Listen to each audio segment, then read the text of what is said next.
Flamengo segue 100%, hein? Com 100% de aproveitamento na Libertadores. 3 jogos e 3 vitórias pro Flamengo do Paulo Souza. E ó, chamando atenção pro Gabigol e para o Bruno Henrique, hein? Atuação de gala dos dois no primeiro tempo. No segundo tempo, com certeza caiu um pouco o ritmo, houve o cansaço. Bruno Henrique voltando de lesão, ficou 3 jogos fora e deu 2 assistências, jogou muita bola, jogou como ele gosta, que o Vamp mesmo faz questão de deixar claro, com profundidade, usando a velocidade, e o Gabigol fazendo 2 gols e ó, repercutindo aí com relação à declaração do Luizão pro nosso Reis da Resenha em toda a mídia, hein? Que o Luizão falou, quero ver ele ter meus números, eu fui melhor. E agora o Gabigol tá aí a 3 gols de igualar o recorde do Luizão como maior artilheiro da Libertadores com 29 gols. Gabigol chega a 26 jogos em Libertadores. 26 gols. 26 gols em Libertadores. Ele tá a 3 do Luizão, que tem 29 e é o brasileiro com mais gols na história da Libertadores. Provavelmente deve se tornar, ainda nessa Libertadores, na fase de grupos, eu acho, o maior artilheiro brasileiro da história da competição. Agora, falando-se do Gabigol, né, que vai voltando a uma boa fase, tem também o outro lado, o lado da defesa. A defesa do Flamengo pecou em alguns momentos no jogo de ontem, inclusive pelo lado direito com o Isla. Você acha que o grande ponto fraco do Flamengo, nesse momento, é esse lado direito da defesa do Flamengo? Ou também tem outras falhas defensivas? E o Gabigol voltou a ser aquele Gabigol que pode ser decisivo aí nessa Libertadores, no Brasileiro, que eu acho que muitas vezes é criticado excessivamente. Concordo. Pro que ele joga. Mas Gabigol e Bruno Henrique, com essa fase, podem ser muito decisivos aí para Libertadores e até pro Brasileirão? O Gabigol, se você observar, ele mantém uma certa média, né? Ele teve picos, né? Mas a média de gols dele sempre é muito alta, né? E claro que quando ele tem o Bruno Henrique do lado em bom momento, em condições de jogar, né? Que tem sido um jogador com problemas de lesão, aí, lesões constantes, fica ainda mais perigoso para o adversário. Agora, ali do lado direito da defesa, ontem eu vi gente lembrando do Rodinei. A conclusão é muito clara. Entre Rodinei e Isla, o melhor é o que não está jogando, né? Quem não está jogando sempre é lembrado de forma positiva, porque o que está em campo é tão ruim, mas tão ruim, que o cara pensa até que o outro não é tão ruim assim. Mas é ruim também. É quando o outro lembra, você fala, não, o outro também é uma porca. E assim vai. O Isla é um desastre. Aliás, muito se fala, não, o Isla vai pendurar chuteiro jogando pelo Chile, por um time chileno. Ele nunca atuou profissionalmente no país, saiu muito novo para o futebol europeu. Depois do jogo de ontem, vendo de tão perto, não sei se algum clube do Chile vai se interessar pelo Isla. Foi um desastre absoluto. E ele provoca um efeito dominó, né? Porque o que acontece? Ele não ganha uma. Todas as jogadas pelo lado dele, elas entram. E aí o zagueiro pela direita, no caso o Arão, sai para cobrir, o Pablo tem que corrigir. É um efeito dominó. Thiago assim. Maia. Ontem o Thiago Maia tem que se desdobrar. É uma coisa terrível, assim. Porque uma coisa é um jogador que eventualmente é batido. A outra é você jogar com um cara que você sabe que o tempo todo os adversários vão passar por ele. E vão passar e passam por ele. E todas jogadas em cima do Isla. Boa saída. No banco, você olhar, vê o Rodinei. Você fala o quê? Seu Paulo Souza. Coloca no lugar do Paulo Souza. Pô, o que eu faço? Olha pro banco, Rodinei. Aí olha pro campo, vê o Isla. Complicado. E ele não tem nem os zagueiros à disposição, né? Um monte de jogadores machucados. Eram 8 ontem, né? Há pouco tempo eram 9, 10. Que o Pablo voltou não. Foi liberado para jogar e estrear tem uns 10 dias. O Bruno Henrique voltou ontem. E ele tem vários. Ontem, além dos lesionados, tinha o Davi Luiz, que ele não pôde contar, o técnico, porque foi liberado, segundo o Flamengo, por questões pessoais, particulares. Eu acho que assim, um ponto negativo foi, de fato, a defesa muito vulnerável, mas que também em função de deficiência técnica de um jogador, de uma posição que o Flamengo é carente, o melhorzinho é o Mateuzinho, como é jovem, talvez seja um jogador até que possa se aprimorar no jogo defensivo, ser bem orientado, treinado, se tiver essa dedicação. E também sem os zagueiros, até para improvisar, colocar um zagueiro pela direita, tentar organizar de outra forma a defesa, estava muito difícil. O zagueiro que ele tinha no banco era o Cleiton, que é um garoto da base, esses meninos ficam no banco por uma emergência realmente, né? E o Léo Pereira, aí, bota o Léo Pereira na direita. Na esquerda já é um problema, na direita, meu Deus, o que poderia acontecer? Então não tinha muita saída. O Flamengo tem problemas também de formação de elenco, né? Alguns jogadores, o Léo Pereira foi contratado a pedido de Jorge Jesus. E ele é um jogador que no Flamengo não se justificou jamais. Na direita, o Isla chegou com um currículo de um jogador que atuou em grandes equipes europeias, mas nitidamente é um cara que ofensivamente, é igual o Rodinei, ofensivamente pode oferecer algo, mas defensivamente tem sido um desastre. Só uma partida ou outra que ele consegue se organizar melhor. Agora, eu achei que assim, olhando o que é o histórico do Flamengo em Libertadores, a vitória de ontem foi muito importante, porque o Flamengo nunca venceu naquele estádio. O Flamengo não tem uma história antes de 2019, tirando ali a exceção daquele período curto ali de 81 até 82, que caiu o Peñarol no Maracanã. O Flamengo tem uma coleção de fracassos em jogos internacionais na América do Sul, muitas derrotas, muitos fiascos. Alguns jogos assim você sabia que ia perder, vai lá e vai perder. Aí você torce para ganhar em casa, porque lá vai perder. E não, ganhou um jogo difícil. A Católica está em crise, é verdade, mas é o time que é o tetracampeão chileno. Os jogadores do elenco tetracampeão ainda estão lá em sua maioria. Jogavam um jogo de vida ou morte, porque precisava do resultado. Uma atmosfera bélica, né? Teve torcedor do Flamengo com a cabeça cortada, criança que teve o rosto ferido, teve sinalizador atirado do torcedor do Flamengo, teve gestos racistas. Mauro, de um a gente imbecil. só vai corrigir seu microfone rapidinho e já a gente vai voltar para ele falar aqui. Deu uma falha técnica aí no microfone. Já o Mauro César vai falar. Mauro, a gente teve que te interromper, você estava falando do jogo, voltou o seu microfone. Bem, do jogo acho que é isso, né? Acho que o resultado ele é bem relevante, porque embora não tenha sido a atuação ideal, longe disso, né? Eu acho que teve bons momentos e eu acho que é circunstâncias da competição. Acho que muitas vezes aqui no Brasil as pessoas começam a achar que parece até que o Flamengo ganha desses times aí com o pé nas costas, historicamente é o contrário. E há uma tendência também a gente é muito arrogante aqui, né? De achar que os times brasileiros são muito melhores e vão ganhar todos de goleada. Nem sempre isso é possível, não. Muitas vezes é o contrário.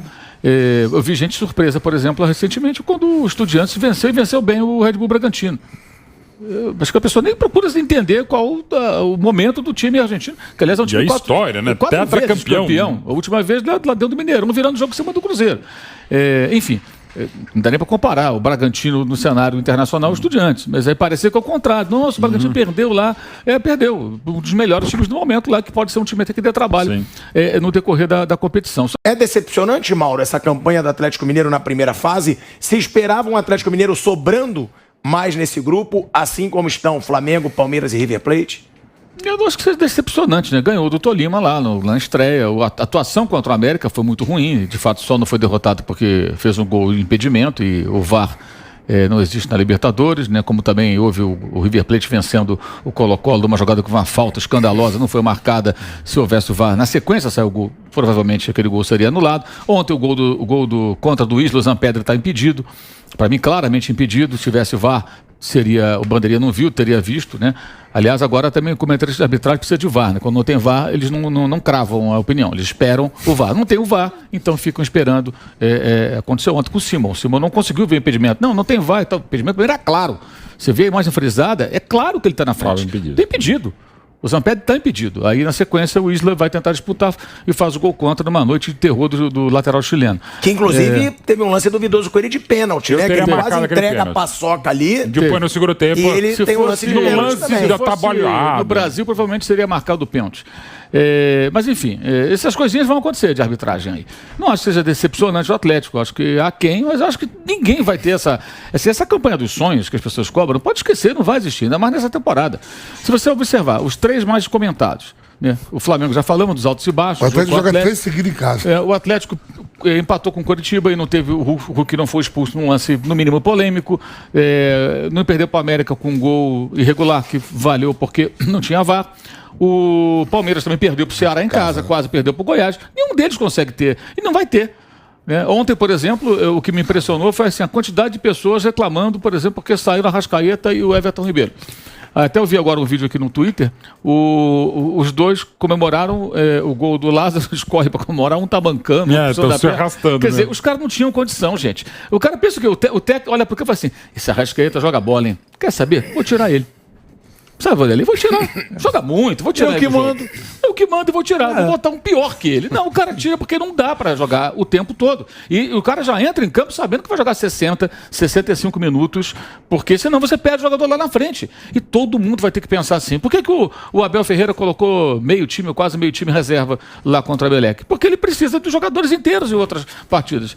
Vou tirar o Veiga, joga muita bola, o Dudu tá muito bem, vou tirar. Não, o cara precisa fazer isso. É inevitável. O próprio Turco deu uma entrevista recente lá no Sport TV, ele falou, comigo vai jogar quem tiver, no Atlético, né, quem tiver em condições, porque não há como. Então, ontem acho até que o Flamengo está perdendo aí o meio campo, foi o pior momento, acho que melhorou um pouco com as mudanças, depois a Católica voltou a pressionar, e no banco o que ele tinha era aquele pessoal ali, não tinha muitas opções não, diante de tantos jogadores machucados. Eu não acho que seja decepcionante o Atlético, até porque eu não fico criando essa expectativa de que o time vai vencer todo mundo, acho que isso não vai acontecer, e acho que o Flamengo vai ter dificuldades contra o Talheres, que aliás venceu o River Plate recentemente lá na Copa da Liga Argentina. O River estava com um time misto, mas o Talheres venceu, jogando em casa, e é um jogo decisivo para o time argentino. Se vence o Flamengo, ele faz 100% em casa, 9 pontos.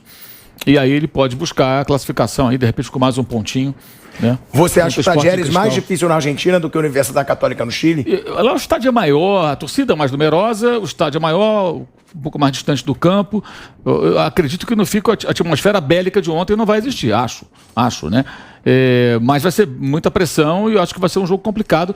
As pessoas olham muito para a tabela de classificação, tem que olhar o contexto. O que é o Talheres? O Talheres foi um time que chegou a lutar pela liderança do campeonato argentino passado. O líder era o River, que foi campeão. Depois caiu para terceiro lugar. O técnico era o Cacique Medina. O Cacique Medina foi para o Internacional. Eles trocaram de técnico, o time desandou.